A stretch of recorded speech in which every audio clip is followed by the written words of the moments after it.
গাজার মানবিক সংকট নিয়ে আজ আমরা আলোচনা করছি। বিশেষ করে সেখানকার ত্রাণ বিতরণ ব্যবস্থা যা জানা যাচ্ছে বেশ কিছু চ্যালেঞ্জের মুখে। হ্যাঁ, আর তার ফলে যে মর্মান্তিক শিশুমৃত্যুর ঘটনা ঘটছে সেটা তো আরও ভয়াবহ। ঠিক, আমাদের কাছে একটা নিউজ স্ক্রিপ্ট থেকে কিছু তথ্য এসেছে যা এই পরিস্থিতিটা বুঝতে সাহায্য করবে। আচ্ছা। তো এই তথ্য অনুযায়ী জুন মাস থেকে নাকি ত্রাণ সংগ্রহের জন্য দিনে মাত্র 11 মিনিট সময় দেওয়া হচ্ছে। হ্যাঁ, বিষয়টা শুনেই আশ্চর্য লাগে। দৈনিক মাত্র 11 মিনিট।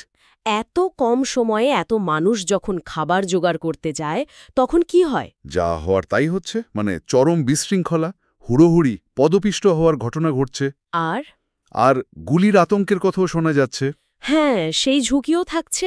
মানুষ মরিয়া হয়ে খাবার সংগ্রহে চেষ্টা করছে। তো এটা শুধু সময়ের অভাব নয়, জীবনের ঝুঁকিও বটে। ওফ।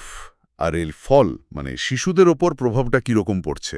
ফলটা খুব দুঃখজনক। জানা যাচ্ছে মাত্র ৩ দিনের মধ্যে ২১টি শিশু মারা গেছে। কি মানুষের মৃত্যু হয়েছে? ১,০০০-এরও বেশি।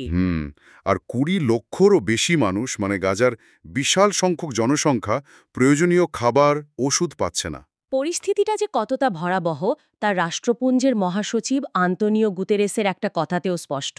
উনি বলেছেন, গাজায় এখন যে মৃত্যু আর ধ্বংস চলছে, হ্যাঁ, তার কোনো তুলনা সাম্প্রতিক ইতিহাসে নেই। এই কথাটাতেই বোঝা যায় সংকটের গভীরতা। একদম। আর হাসপাতালগুলো থেকেও তো একই খবর আসছে।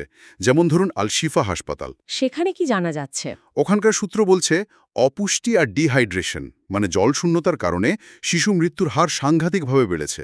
প্রতিদিন গুরুতর অবস্থায় শিশুরা আসছে। আচ্ছা, এই পুরো সংকটের প্রেক্ষাপটটা যদি একটু দেখি, মার্চ মাস থেকে তো ইসরায়েলি সেনার একটা অবরোধ চলছে। হ্যাঁ, গাজা কার্যত অবরুদ্ধ। আর এর ফলে বেশিরভাগ যে বেসরকারি ত্রাণ সংস্থা, তাদের প্রবেশে নিষেধাজ্ঞা জারি করা হয়েছে, তাই তো? ঠিক এই তথ্যই পাওয়া যাচ্ছে। এর ফলে ত্রাণ পৌঁছানোটাও আরও অনেক বেশি কঠিন হয়ে পড়েছে। তাহলে ত্রাণ যাচ্ছে কিভাবে?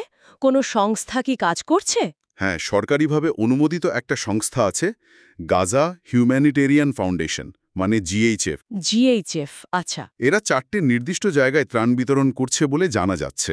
কিন্তু এখানে একটা অদ্ভুত ব্যাপার আছে। কি রকম? তথ্য বলছে GHF যে 4টে জায়গায় ত্রাণ দিচ্ছে সেই নির্দিষ্ট এলাকাগুলোতে নাকি প্যালেস্টাইনিদেরই ঢুকতে দেওয়া হচ্ছে না। কি বলছেন? ত্রাণ দেওয়া হচ্ছে, অথচ যাদের জন্য ত্রাণ তাদেরই সেখানে প্রবেশ নিষেধ? হ্যাঁ, ব্যাপারটা এরকমই বিরোধাভাসী শোনাচ্ছে। একদিকে ত্রাণ, অন্যদিকে সেই নির্দিষ্ট জায়গায় যাওয়ার অনুমতি নেই। এটা তো তাহলে অনুমোদিত ত্রাণ বিতরণের কার্যকারিতা নিয়েই একটা বিরাট প্রশ্ন তুলে দিচ্ছে। অবশ্যই। একদিকে এত কঠোর নিষেধাজ্ঞা, ত্রাণ পাওয়ার সুযোগ এত কম, এত বিপজ্জনক। অন্যদিকে অনুমোদিত পথেও এই অবস্থা। তাহলে মানুষ ত্রাণ পাবে কি করে? সেটাই তো কথা। পুরো বিষয়টা যদি একসাথে দেখি, কঠোর বিধিনিষেধ, ত্রাণ আনতে যাওয়ার চরম ঝুঁকি, 11 মিনিটের সীমিত সময়, অপুষ্টিতে শিশু মৃত্যু, আর তার সাথেই অনুমোদিত ত্রাণ বিতরণেও অদ্ভুত বাধা। সব মিলিয়ে একটা ভয়াবহ চিত্র তৈরি হচ্ছে। তাহলে আমরা যা বুঝলাম, সংক্ষেপে বলতে গেলে, গাজায় একটা চরম পরিস্থিতি চলছে। বেঁচে থাকার জন্য যে ন্যূনতম জিনিসপত্র দরকার, খাবার, ওষুধ, সেগুলো জোগাড় করাই এখন জীবনের ঝুঁকি হয়ে দাঁড়িয়েছে। বিশেষ করে শিশুদের জন্য অবস্থাটা অত্যন্ত সংকটজনক। হ্যাঁ, আর এই সব তথ্য জানার পর আলোচনার শেষে একটা প্রশ্ন মনে আসছে। বলুন। যখন একটা গোটা জনগোষ্ঠী, বিশেষ করে তার শিশুরা, দিনের পর দিন, মাসের পর মাস এরকম চরম খাদ্য আর ওষুধের সংকটের মধ্যে দিয়ে যায়, তখন তাদের শরীর আর মনের ওপর এর দীর্ঘমেয়াদী প্রভাবটা ঠিক কী হতে পারে? এটা সত্যি খুব গভীর চিন্তার বিষয়। এর সুদূর প্রসারী প্রভাব নিয়ে ভাবা দরকার।